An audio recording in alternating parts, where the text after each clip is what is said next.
किसी व्यक्ति की वैल्यू क्या होती है?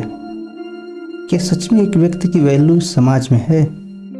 तो सच ये है, किसी व्यक्ति की कोई वैल्यू नहीं होती है, बस कि किसी व्यक्ति के वैल्यू की वैल्यू होती है। यानी जब व्यक्ति समाज में है तो समाज में जो भी व्यक्ति है उसकी जो है एक स्टेटस होती है, उसकी एक स्पेसिफिक स्टेटस जो समाज में है एक्चुअल में जनरेट होती है उसके वैल्यू से। अगर किसी व्यक्ति की वैल्यू को डाउन कर दिया जाए तो ये शो होगा कि वह व्यक्ति मोरालिटी, एथिक्स, इंटीग्रिटी नहीं है, तो उसकी वैल्यू डाउन हो जाएगी, फिर वो खत्म हो जाएगा।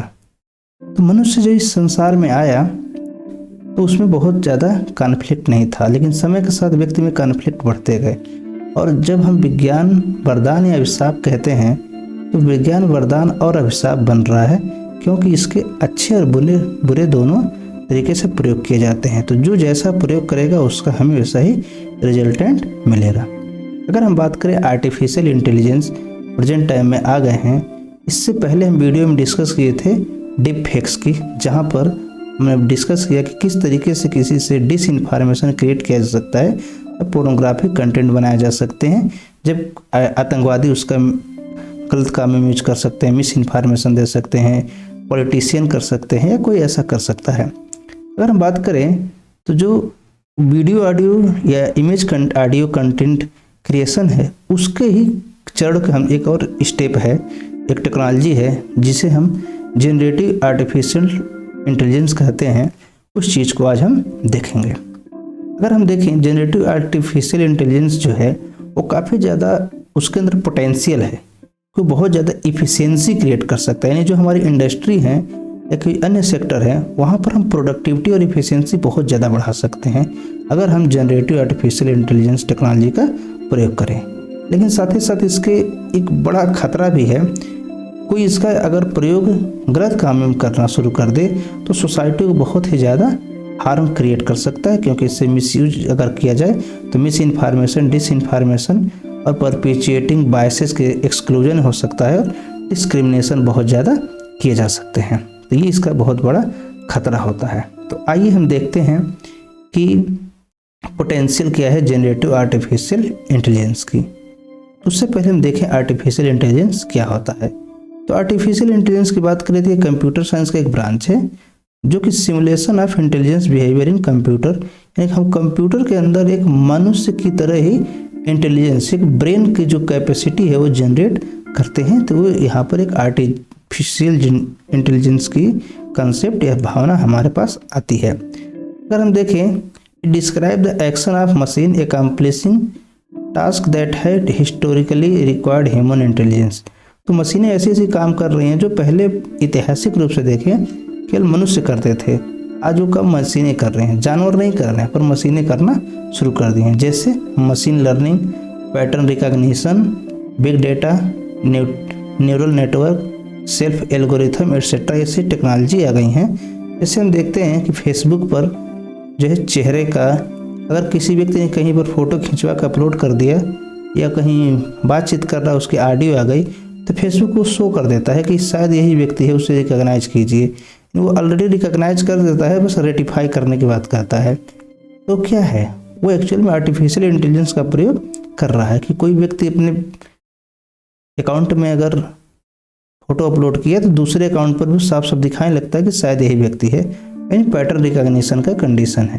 तो ये सब चीज़ें की जा सकती हैं आर्टिफिशियल इंटेलिजेंस से, जो कि काफ़ी ज़्यादा चीज़ें हो सकती हैं। लेकिन अगर उसका गलत प्रयोग किया जाए तो समस्या हो जाएगी। जैसे Facebook facial recognition software which identify faces in the photo we post, the voice recognition software that translate command we give to Alexa जो है and etc are some of the example of AI already around us। तो बहुत सारी जो Alexa है या Google है etc ये सब अपना यूज करते हैं। ये क्या है, साउंड रिकॉग्निशन कर रहे हैं, ये रिकॉग्निशन सिस्टम पर ही काम कर रहे हैं।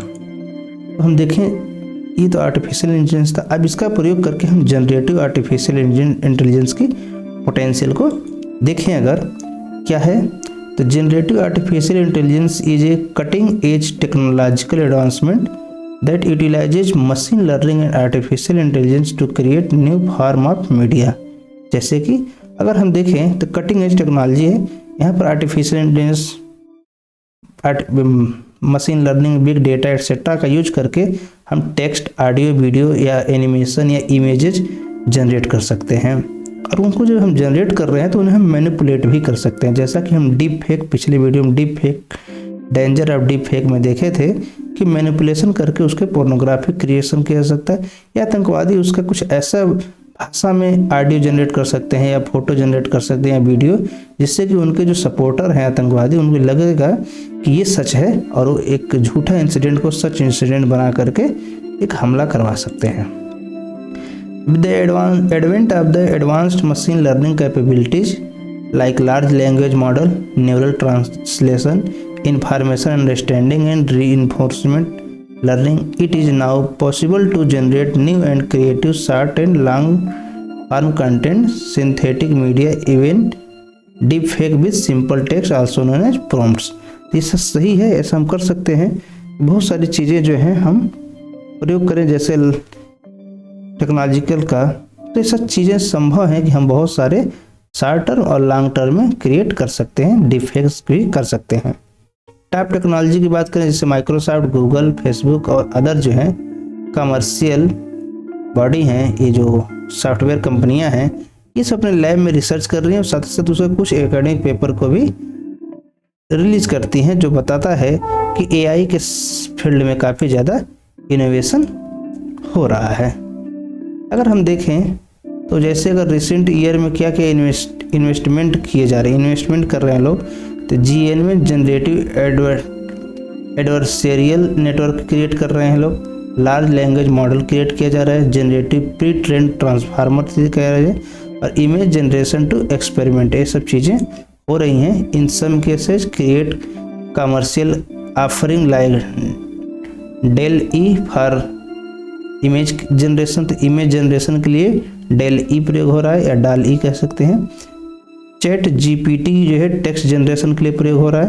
अगर हम बात करें chat GPT can write blog, computer code and marketing copy and even generate result और सर्च क्वेरी, तो ये हम देख रहे हैं कि चैट जीपीटी कितना काम, वो ब्लॉग क्रिएट कर सकता है, कंप्यूटर कोड बना लेगा, मार्केटिंग कॉपी तैयार कर लेगा, उसके साथ साथ उसका रिजल्ट भी दे देगा। जैसा कि हम जानते हैं शेयर मार्केट में कुछ लोग अब कंप्यूटर से शेयर मार्केट का ट्रेड करते हैं, वो क्या है, वे ही आर्टिफिशियल इंटेलिजेंस का ही प्रयोग कर रहे हैं लोग, जिससे कि वहाँ पर शेयर मार्केट में वो जितना व्यक्ति नहीं काम कर सकता है उससे तेज़ी से वो काम कर लेते हैं, शेयर में अपना ट्रेडिंग करते हैं। अगर हम देखें for example the prompt what is generative AI in the chat GPT 1 tool generate the following, तो जो चैट जीपीटी टूल है ये क्या क्या चीज़ें टेक्स्ट जनरेट कर सकता है, इसकी लंबी लिस्ट है, आइए देखते हैं एग्जांपल के तौर पर वो क्या क्या कर सकता है। तो generative AI is a type of artificial intelligence that involve creating new original content और डाटा, ये ओरिजिनल और डाटा क्रिएट कर सकता है। जैसा कि हमने कहा ये ओरिजिनल काम के लिए जनरेटिव टेक्नोलॉजी, एआई टेक्नोलॉजी जो है ये ओरिजिनल चीज़ें बनाएगा, लेकिन अगर हम डीप फेक का टेक्नोलॉजी का प्रयोग करेंगे तो वहाँ पर हम गलत या फ्रॉड चीज़ें बना सकते हैं। It can be use to generate text, image, music, other type of media, तो हम जो चाहें ऑडियो, वीडियो, इमेज, टेक्स्ट बना सकते हैं इसके मदद से, जो कि रियल होगा और सही होगा। Generative AI work by training a model on the large data set and then using that model to generate new previously unseen content that is similar to the training data, ये unseen content तैयार कर लेंगे, यानी जो previous time में नहीं बनाए गए उस तरीके के डाटा ये तैयार कर लेंगे। बस फर्क ये है इनको किस तरीके की ट्रेनिंग दी जाएगी। जैसे अगर हम बात करें neural machine translation, image generation, music generation, ये सब चीज़ें ये कर सकते हैं, बस इनको ट्रेनिंग मिलनी चाहिए कि किस तरीके से इन्हें करना है। Generative AI has the potential to revolutionize many industries by automating and creation of content and enabling the generation of new idea and concept। ये नए नए कॉन्सेप्ट जनरेट कर सकते हैं। यहाँ तक कि ऐसी टेक्नोलॉजी आ गई, सॉफ्टवेयर आ गए, इन्हीं सब टेक्नोलॉजी आर्टिफिशियल इंटेलिजेंस या जनरेटिव एआई का प्रयोग करके कोई व्यक्ति की थीम दे देगा कंप्यूटर को और वो एक कहानी लिख करके दे देगा। ऐसी चीज़ें आनी अब शुरू हो गई हैं। तो यही है जो हम कह रहे हैं, टेक्स्ट बना देगा या कंटेंट क्रिएशन करेगा। However it also raise ethical concern बिल्कुल हो सकता है, क्योंकि यहाँ पर बायस्ड कर दे या इनएक्यूरेट कंटेंट तैयार किया जाएगा। क्योंकि बायसनेस किस तरीके से किया जा सकता है, धर्म के आधार पर किया जा सकता है, रेस के आधार पर किया जा सकता है, बर्थ प्लेस के आधार पर किया जा सकता है, लोगों के कलर के जो चेहरे का या शरीर का कलर है उसके आधार पर किया जा सकता है, एजुकेशन के बेस पर किया जा सकता है। इस तरीके से बहुत सारे बायसनेस किए जा सकते हैं, डिस्क्रिमिनेशन बढ़ा सकता है ये। अगर हम देखें, it is important for developer and user of generative AI to consider the potential impact and ensure that technology is use ethically and responsibility. ये बिल्कुल सही है। अगर इसका प्रयोग एथिकल या मोरलिटी के साथ नहीं होगा, ये बहुत ज़्यादा जो है खराब स्थिति पैदा कर देगा। अगर हम देखें, prompt futuristic athletics sneaker digital art, ये देख रहे हैं, ये जूता जो है सिंपली हम कहें, ये जो है एक इमेज है, ये रियल जूता नहीं है, रियल शू नहीं है। इसको जो है जनरेटिव आर्टिफिशियल टेक्नोलॉजी से ही जनरेट किया गया है। और ये कहाँ पर है, Microsoft Bing image creative, Microsoft Bing का इमेज है जो जनरेटिव टेक्नोलॉजी से, जनरेटिव आर्टिफिशियल इंटेलिजेंस टेक्नोलॉजी से क्रिएट किया गया है। अगर हम देखें इसमें क्या क्या टूल होते हैं, तो अगर विजुअल के लिए देखें तो image generation, video generation, design generation, audio के लिए वॉइस जनरेशन, म्यूजिक जनरेशन और टेक्स्ट जनरेशन, कोड जनरेशन, ये सब चीज़ें इनके टूल हमें मिल सकते हैं। Different way of generative AI, या सिंपल कहें कि इसका एप्लीकेशन क्या है, यूजेज क्या क्या है, तो आइए देखें क्या क्या है। Generative AI can craft sell marketing and brand messaging, यानी ये क्या कर सकता है, सेलिंग के लिए काम कर सकता है, मार्केटिंग जो ऐड आते हैं उस पर काम करेगा, ऐसे तो ब्रांडिंग भी करेगा किसी मैसेजिंग के माध्यम से। अगर हम देखें, agency can generate personalise social media post, तो हम देखते हैं कि अब सारे कंपनियां, सारे लोग अपने सोशल मीडिया अकाउंट बनाए हैं, वहाँ पर पोस्ट करते हैं, तो एक पर्सन को वहाँ पर बैठाना नहीं पड़ेगा, बल्कि ये उसमें कुछ इनपुट दे देंगे तो वो डेली बेस पर कुछ न कुछ ऐसा करके सोशल मीडिया पोस्ट तैयार कर देगा, ब्लॉग तैयार कर देगा, मार्केटिंग टेक्स्ट वगैरह वो काम करेगा, जैसे कि चैट GPT करना शुरू कर दिया है। In addition the service can quickly iterate different text by simply tweaking the prompt effectively communicate with the audience. तो ये भी सही है, वो कंप्यूटर जो है आर्टिफिशियल इंटेलिजेंस प्रयोग करके वो कस्टमर के साथ ऐसे कम्युनिकेशन स्थापित कर लेगा जो आसान शब्दों में कर लेगा, काफ़ी ज़्यादा इफेक्टिव मैनर में कर सकता है मार्केटिंग का काम। Dall-E a generative image generation service can also generate original imagery to align with the branding. अब किसी की ब्रांडिंग करना है तो किसी को इमेज पिक्चर खींचने की जरूरत नहीं है, वहाँ से डायरेक्ट जनरेट कर सकता है। काफ़ी ज़्यादा शार्पनेस होगी उसमें, और इतना ज़्यादा शार्पनेस होगा कि अट्रैक्टिव इमेज बन जाएगा। तो ये हमारे लिए मार्केटिंग के लिए काफ़ी यूजफुल हो सकता है। Many startup are exploring service like Dall-E Bing image create Stable Diffusion and Midjourney to create their brand logo and to align the same with generative AI text messaging. तो अपनी company का जो लोगो है या brand name होता है, जो title generate किया जाता है ब्रांड लोगो के तौर पर, उसे भी से जनरेट लोग करते हैं काफ़ी ज़्यादा, और फिर उसे मैचिंग कराए जा सकते हैं। Instoried is using generative AI for marketers to become better copywriter. अभी भी हो सकता है, वो कॉपीराइट के मामले में भी काफ़ी ज़्यादा एनालिसिस कर सकता है, और कॉपीराइट कंटेंट है उस पर एनालिसिस कर लेगा। GitHub Copilot 6 and ChatGPT-1 can generate code and help with developer productivity. Computer science में इन वेबसाइटों का या इन टेक्नोलॉजी का प्रयोग करके काफ़ी ज़्यादा प्रोडक्टिविटी बढ़ाई जा सकती है। It can suggest entire function snips and even fully functioning module and generate code in real time right in your editor. ये सब काम कर सकता है, जैसे snipping, even fully functioning model के आधार पर। ChatGPT can also help you write code to build technology service और इंटीग्रेशन क्विकली। जो प्रोग्रामिंग किए जाते हैं कंप्यूटर साइंस में, उनका काम ये कर सकता है, यानी राइट कोड लिखने का काम कर सकता है, जो कि काफ़ी ज़्यादा आसान कर देगा कंप्यूटर साइंस के लोगों को कामों को। Generative AI can also be use for generating synthetic data, data augmentation and creative additional training data.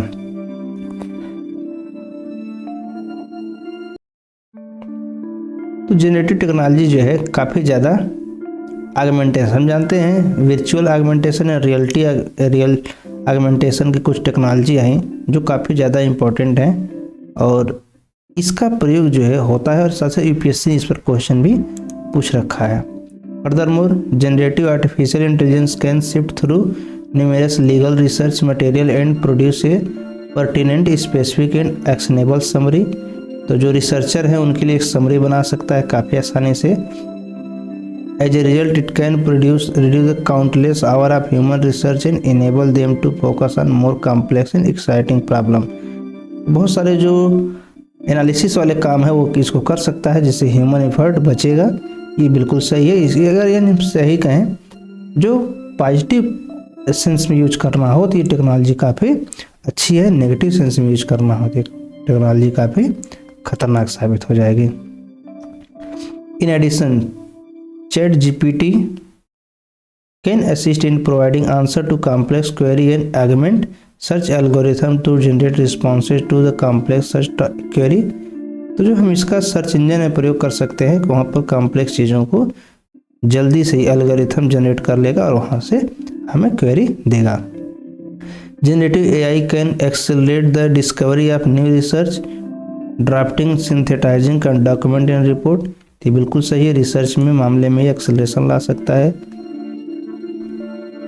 Waranga is using AI to generate media review to help parents to monitor and steer their children content consumption habit। ये बच्चों के बारे में analysis करेगा कितना उनकी क्षमताएं हैं पढ़ने की, उनको समझने की।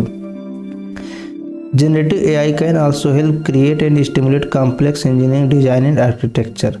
बहुत सारी जो इंजीनियरिंग की चीज़ें होती हैं, डिजाइनिंग की, आर्किटेक्चर की, उनके स्ट्रक्चर है जनरेट करते। किसी भी इंजीनियरिंग या टेक्नोलॉजी का प्रयोग करके जब कोई नई चीज़ बनानी होती है तो पहले उसका हमें डिज़ाइन चाहिए होता है, उस डिज़ाइन के आधार पर ही हम जनरेट करते हैं। तो वहाँ पर हम देखते हैं काफ़ी आसानी से डिज़ाइन बना सकता है कॉम्प्लेक्स से कॉम्प्लेक्स डिज़ाइन को। अगर हम देखें, ये हमें नोवेल डिज़ाइन करने में प्रयोग हो सकता है, यहाँ तक कि आर्किटेक्चर में प्रयोग हो, मशीन डिजाइनिंग में, यहाँ तक कि जो घरों के फर्श होते हैं उनके जो फर्श, प्लेन फर्श हैं, उनके ऊपर भी डिजाइनिंग करने के लिए हम जनरेटिव आर्टिफिशियल इंटेलिजेंस का प्रयोग करके, इमेज या वीडियो टेक्नोलॉजी का प्रयोग करके जनरेट इमेजेस या डिज़ाइन जनरेट कर सकते हैं। अगर आगे देखें, ए जनरेटिव एआई सर्विस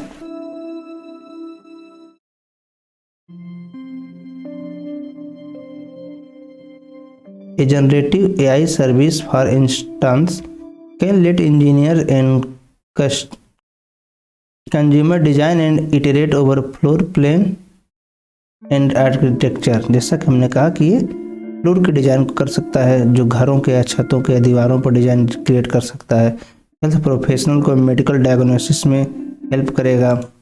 इसके साथ AI can generate potential alternative treatment personalize to patient symptom and medical history, यानी मेडिकल में जैसा कि हमने कहा ये पेशेंट के लिए प्रयोग होगा, उसके एनालिसिस के लिए। तो डीप माइंड, अल्फा फोल्ड, ये जो है प्रोटीन, अगर हम देखें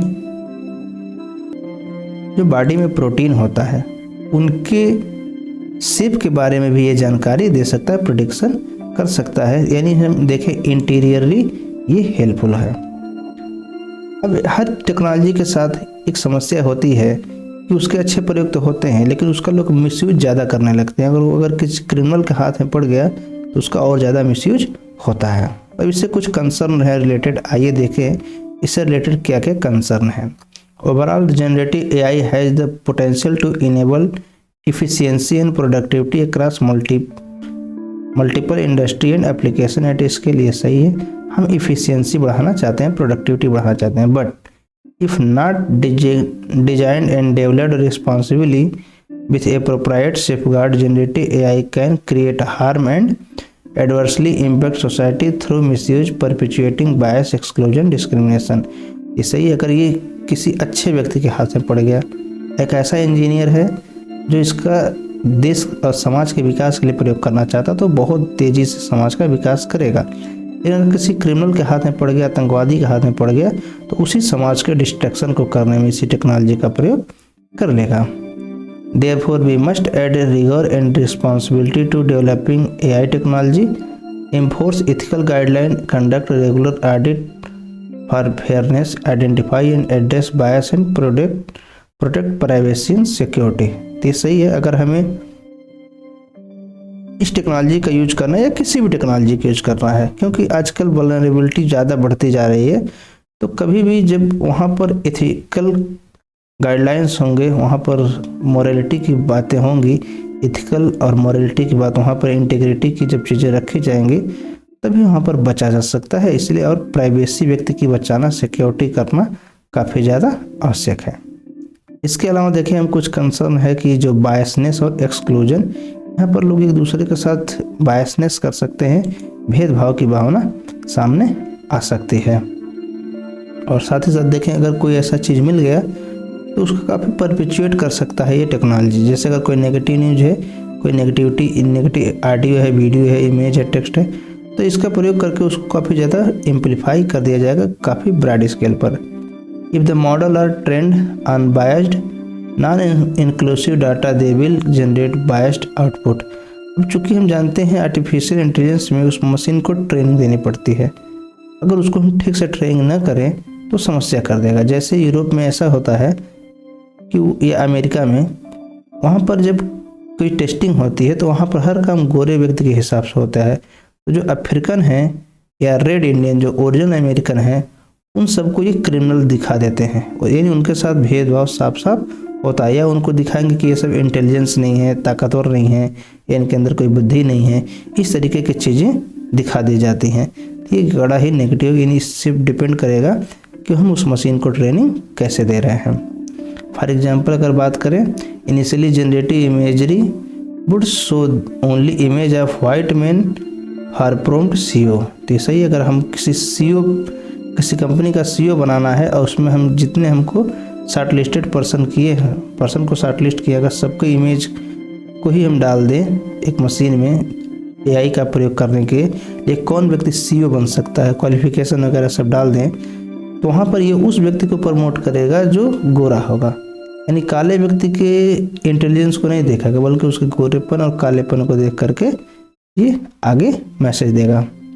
विच tech has taken corrective action. तो जो बड़ी बड़ी कंपनियां हैं, माइक्रोसॉफ्ट, गूगल वगैरह, ये सब करेक्टिव मेजर ले रही हैं जिससे कि इन सब चीज़ों से बचा जा सके, और वो सब इसमें काम कर रहे हैं। Generative AI system can create content for malicious purpose, जैसे डीप फेक, डिसइंफॉर्मेशन, प्रोपेगेंडा। जैसा कि हमने कहा, इससे एक प्रोपेगेंडा चलाया जा सकता है, डीप फेक करके कोई गलत कंटेंट क्रिएट किया जा सकता है। It can also generate offensive and appropriate content. बिल्कुल सही, जैसे हमने कहा डीप फेक, वही बिल्कुल सही है। इसके हेल्प से हम डीप फेक बनाएंगे तो डीप फेक ऑफेंसिव हो सकता है, इनएप्रोप्रिएट हो सकता है, नेफरियस एक्टिंग हो सकती है कि किसी पर्सन को इन्फ्लुएंस करना है, तो कुछ ऐसे स्पीच जनरेट कर दिए जाएंगे ऑडियो फॉर्मेट में या वीडियो फॉर्मेट में, जो लगेगा कि सही है, परंतु वहाँ से क्या होगा, समाज में एक कोहेशन घटेगा और बहुत ज़्यादा डिस्टर्बेंस क्रिएट होगा। अगर हम देखें, potentially access sensitive information raising concern about data privacy and security. अब ये बिल्कुल सही है, इस टेक्नोलॉजी के ज़माने में सबके सामने एक समस्या ये धीरे धीरे आ रही है कि उनकी प्राइवेसी और सिक्योरिटी खतरे में जा रही है इस मशीनों के वजह से। It can also produce low quality and less accurate information. ये सही है, अब जो इन्फॉर्मेशन बनाया जा रहा है उसको मैनिपुलेट करके हम लो क्वालिटी का जनरेट कर दे सकते हैं। जैसा कि हमने कहा, हम रिसर्च में प्रयोग करेंगे तो हाई क्वालिटी का रिसर्च हो सकता है, लेकिन लो क्वालिटी का भी तो हो सकता है। ये एक बहुत बड़ा चैलेंज है AI, जनरेटिव AI के सामने। क्यों? The acquisition and consent model around the training data and intellectual property issue made it difficult to hold anyone accountable for the harm resulting from its use. तो बिल्कुल सही। अब इसमें अगर बायसनेस होगा तो कौन व्यक्ति किसको ये हार्म पहुंचाएगा, जिसके लिए इसके मन में एक नेगेटिविटी है। Overall it is essential to carefully consider the potential harm, threat and concern of generative AI system, ensure that they use responsibly and ethically. ये बिल्कुल है कि सबसे ज़्यादा जरूरी ये है कि एथिकल कंडक्ट के अकॉर्डिंग, एथिसिटी के अकॉर्डिंग प्रयोग होना चाहिए। इसलिए हमें सबसे ज़्यादा आवश्यक क्या है कि इस टेक्नोलॉजी को मार्केट में लाने से पहले इसको एक इनोवेशन करने की आवश्यकता है।